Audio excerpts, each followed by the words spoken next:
Hey guys, getting ready to do a Eco 105 51 volt on a 2011 Yamaha. So do a little before and after. This one here has already previously had the Navitas kit installed. So the customer is upgrading to the lithium power.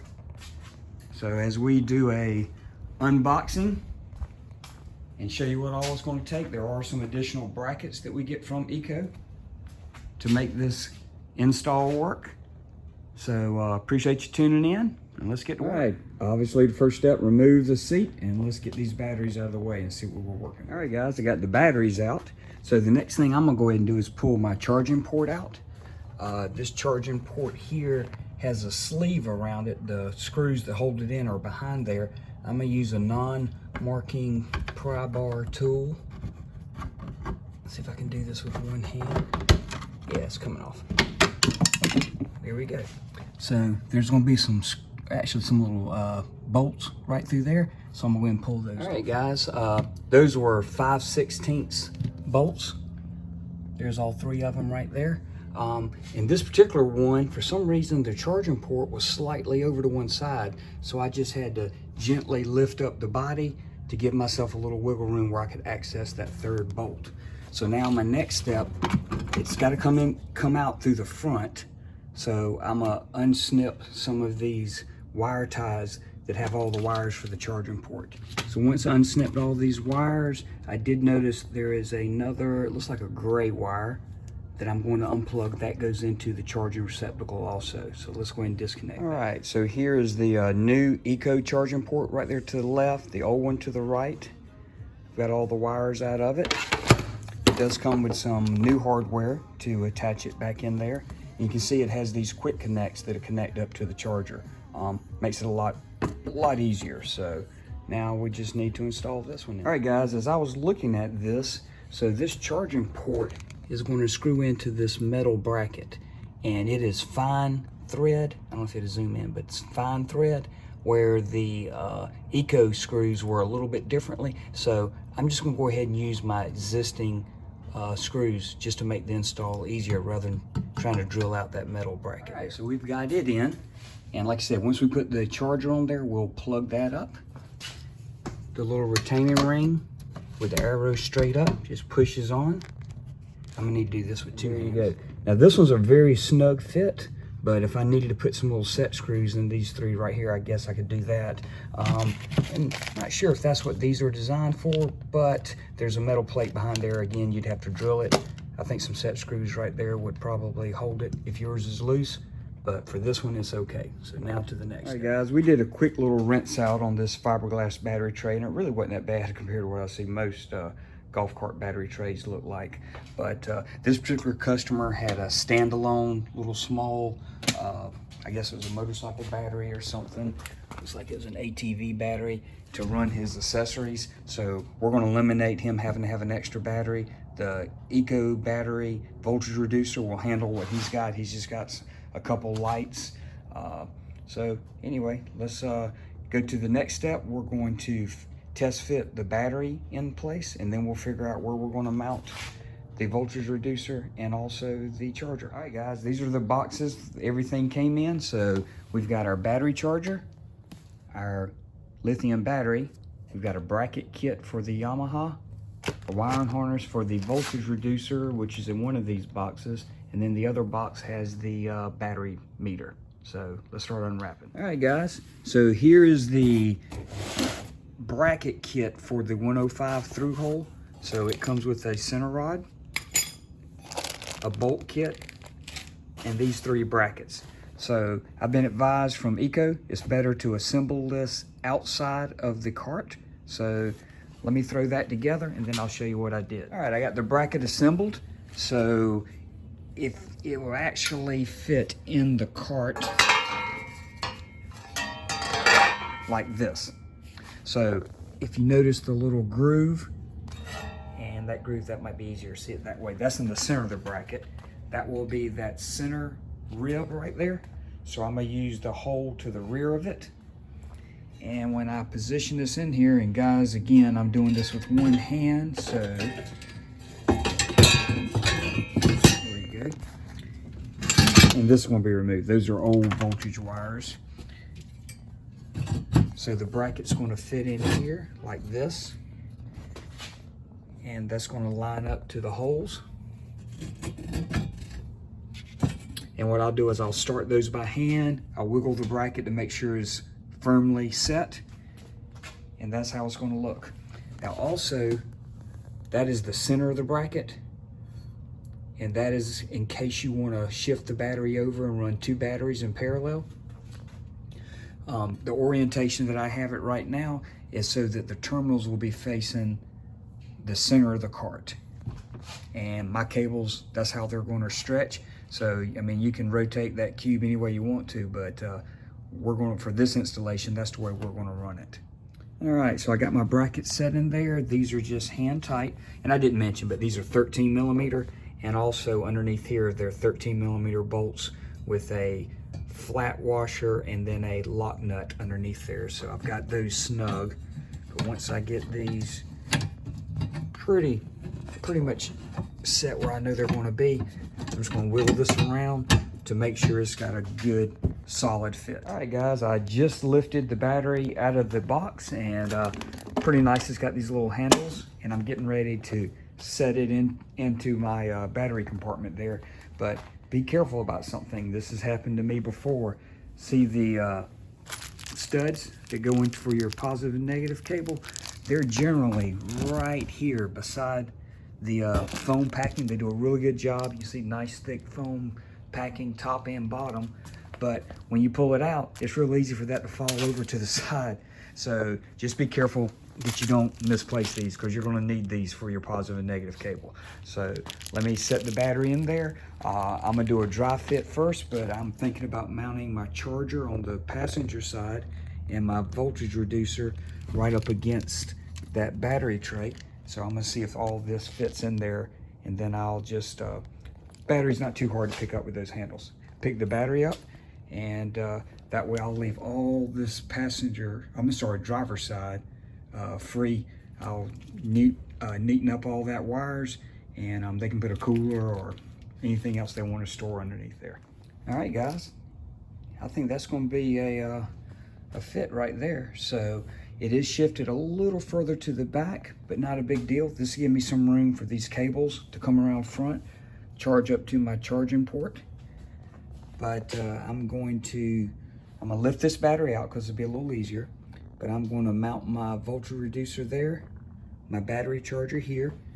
This side, I'm going to advise my customer not to lay anything on top of the fan so it'll cool properly. These cables here will go to the battery, and we'll get to that point. But it's going to be a very neat install. So let's get the battery out and get everything screwed in. All right, that's screwed in there pretty easily. So now I'm going to mount my charger. Try not to pinch any of these wires in either one with my 5/16 self-tapping screws that were provided. Okay, I was able to get that mounted. So I've got my 5/16 inch screws. Now what I did do is there's a little raised section here, this rib that goes through the center. You can probably see it pretty good on the other side. So I was able to fit it between those two slots. And I know it's dark, but there's another one there. So it did fit flat. This one corner here is right on top of like a trough. And so I was unable to get a screw to reach because it's probably that deep before it hits the bottom. As always look underneath before you start doing any self-tapping screws. But I've got 3 in there. I'm very confident it's solid. It's not going anywhere. I used 2 on this one. It's solid. It's screwing in right here to the side of this fiberglass tray. So now I just need to arrange my wires, the charging port.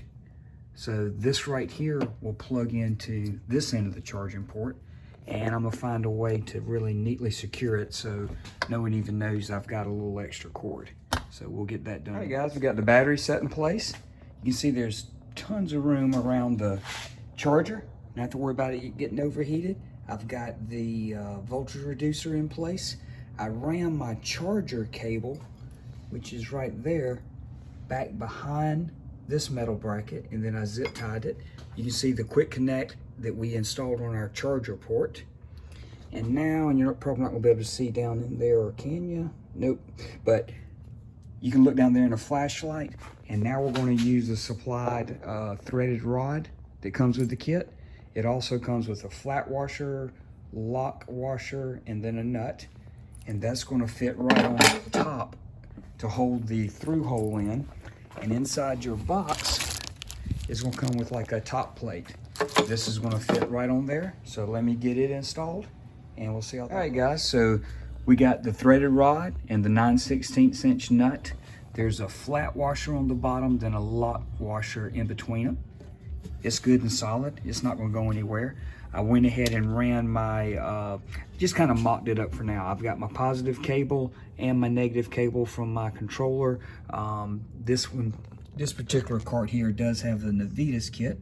But so anyway, I've got those cables there, and then I went ahead and put my battery charger cable. So this is what's going to feed juice into your battery.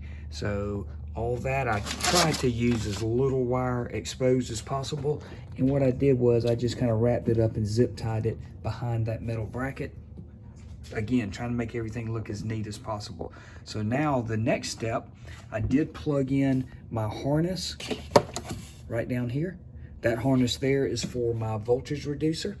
So these wires here are to the accessory that my customer has. So I'm gonna neaten these up, and I'm actually going to plug those in to my black and red wires. So that'll be my 13 volts out, 13.5 volts out. The ones with the ring terminals on there, the yellow is positive and the black is negative.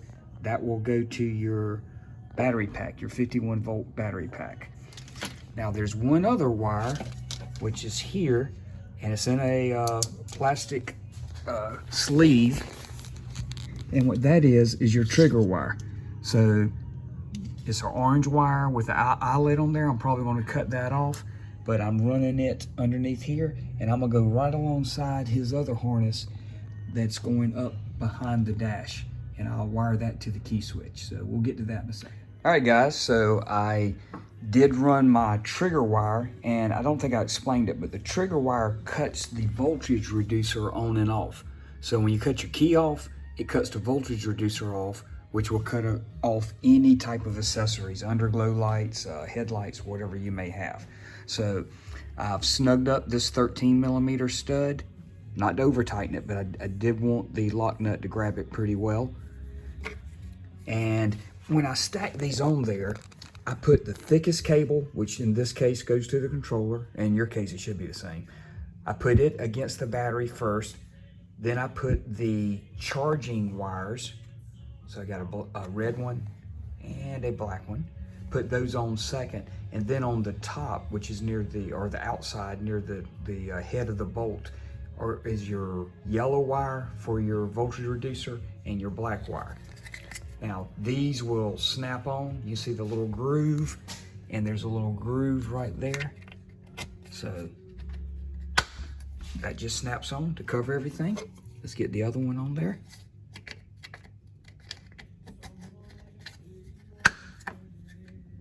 So now we're nice and insulated. Like I said, I did run the trigger wire up there, and so the trigger wire right now is here. So the next step, what I'm gonna do is I actually unplug the key on this Yamaha, and I'll take a test light and I'll find out which one of these wires is 48 volts constantly, or 51 volts in this case. And when you cut the key switch on, it'll jump it over to the other one. Well, I wanna wire the trigger wire to the one that's not constant. So it's obviously gonna take two hands to do that. So let's move to that step. All right, guys. So I cut the battery on, and I found out this red wire with the yellow is a constant 51 volts. And when you cut the key switch on, it switches it over to this red wire with the white stripe. So I put a butt-in connector with the orange wire, and then I just put a piece of heat shrink on top of it, just for a little extra security. You don't have to do that, but I like to do that. And now we're gonna plug it up and see if it works. All right, so before I put this back together, I did get the switch plugged in. And so now when I cut the key switch on, it energizes the voltage reducer. And this customer has got underglow lights and the headlights. Got an extra light down there. You can see underglow lights under the cart. So as soon as, and he also has a USB port, and that's running fine. I charged my phone earlier, but as soon as I cut the key switch off, everything cuts off. So it's just like an automobile. So I'm gonna put this back together. He doesn't have a lot of room right here. If I put the circle in it for the gauge, it's gonna have the corners exposed. That's not gonna look too nice. So what we decided to do after talking to the customer, I did get this bracket from Eco Battery, and so we're actually going to mount it under here, and he'll be able to see it over the top of the steering column. As he's driving, he'll be able to look down and see his gauge. So let's commence to putting that up, and that's going to probably be about the finishing touches. All right, guys, so you can see my bracket right there. So what I did when I got the brackets, really tough to get the holes drilled. So I just took a little punch like this, or a little scribe, and I pushed up on it to get myself a pilot hole, and then I was able to set in the screws, the 2 screws to hold on there.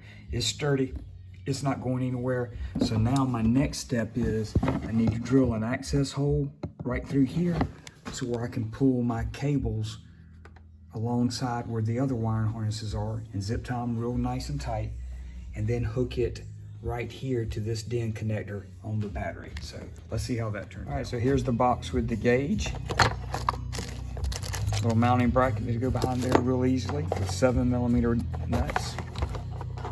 And this is the wires that will run under the golf cart, and then the DIN plug connector that'll plug into the side of the Eco battery. All right, so here's my battery meter cable. So I did drill a little hole, access hole on the side. Tried to keep it high so nobody will ever see it. You see it coming out of there. So we definitely suggest to do this before you put all that back together. And again, you may choose to put it at a different place. You may have enough space along here without the switches, and that would probably even look even neater. But for this application, I think it's going to look awesome. So let me feed that wire. I'll zip tie it underneath the harness, come up through the battery tray, and hook it up right here to the DIN connector. And I'm gonna go ahead and cut the battery off while I'm doing this. So, and the only reason I had it on was testing my voltage reducer. So should go without saying, but leave that battery off until everything's hooked up. Triple check yourself before you cut any power on. I always do that. And so let's go ahead and mount up that battery. So at the back of your battery meter, there's a 4-pin and an 8-pin.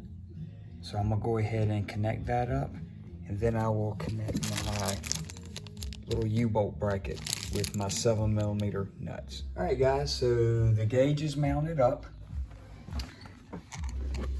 Right there's where I drilled the hole to put the connector through, and then I decided to zip tie it right there to the top of that frame. That'll keep that wire from getting too long on the inside, but yet I've got a little bit of extra where if someone needed to service it or unplug it or whatever, they could do that. So now the next step for me is going to be to crawl underneath here and take that cable and zip tie it right along that main wiring harness, and right there where you see it going in on the left side of the screen, that's going to come up to the battery compartment. And what I'm thinking I'm gonna do is, once I get the DIN plugged in and make it look really neat underneath the seat, I think I'm gonna take this excessive cable and tuck it behind the dash. And there's plenty of room back there, and let's see how that works. All right, guys, so here's the other end of the wire. You can see where it comes in under the dash. My battery is off, so I'm gonna go ahead and plug my DIN connector in. That's plastic, so just snug it up pretty good. These extra 2 plugs right there, that I think that has something to do with Navitas or future diagnostics, so don't be alarmed. That's just going to be kind of left over. So I will, I'm gonna get all these wires here zip tied real nicely together. I'm gonna secure it underneath the cart, and then I'm gonna tuck everything in up here behind the cup holders and put it all back together. All right, guys, so there's the gauge. It's energized. I've got everything put back together. My key switch, when I cut my key switch on, energizes the voltage reducer. So he's got some underglow lights. He's actually got a switch here. We can cut them on and off. Switch underneath the bottom is for the headlights. But all that works on the key switch. So when I cut the key switch off, everything dies. The battery gauge actually has a timer on it. It'll cut off after so many hours. Underneath the seat, look how clean that turned out. That turned out very clean. Like I mentioned earlier, it does have a Navitas. He's got his controller underneath here. I'll talk with my customer if he wants to relocate that somewhere else. The battery is on. Look how much cleaner that is. I mean, all that stuff is gone. Your fuses right here, I don't think I mentioned that earlier, but both of those inline fuses are for your voltage reducer. And actually, let me go to the other side. There we go. So there is your, I got my shop light so you can see. There's your voltage reducer there, your battery charger. I've got all those wires tucked in behind the framework. Nicely zip tied. Everything has a quick connect. Makes it easy. That's the one for the charger. And it's kind of tucked away down there behind the fuse, but the other one for the voltage reducer. So very nice install. And I think the number was 270 pounds lighter. So customer has a great looking cart. So I'm not going to be able to drive it tonight. It's been raining here in South Carolina for the last 2 days and it's supposed to be raining all week. But anyway, I'll get some feedback from the customer after he has time to drive it around some and let you know what he says about it.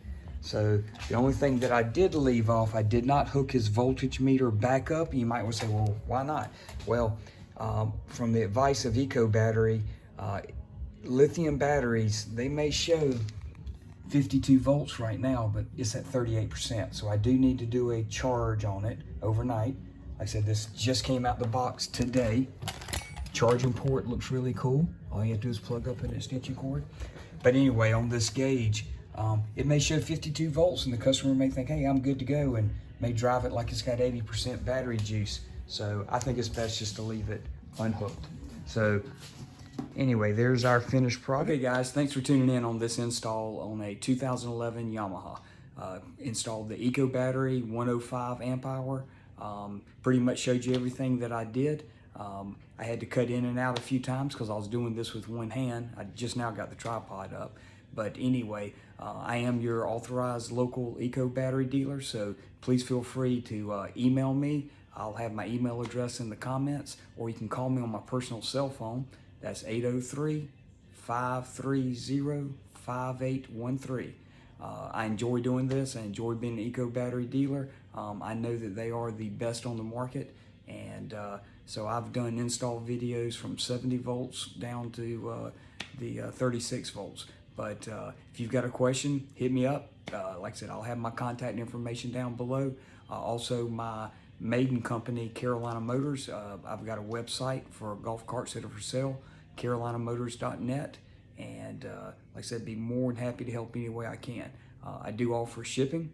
Like I said, FaceTime video, text video, whatever you need. I'm just here to help. So awesome product. Hopefully you'll get the same result out of yours, and I'll be sure to post a follow-up once I get this back to the customer. Y'all guys have a good night.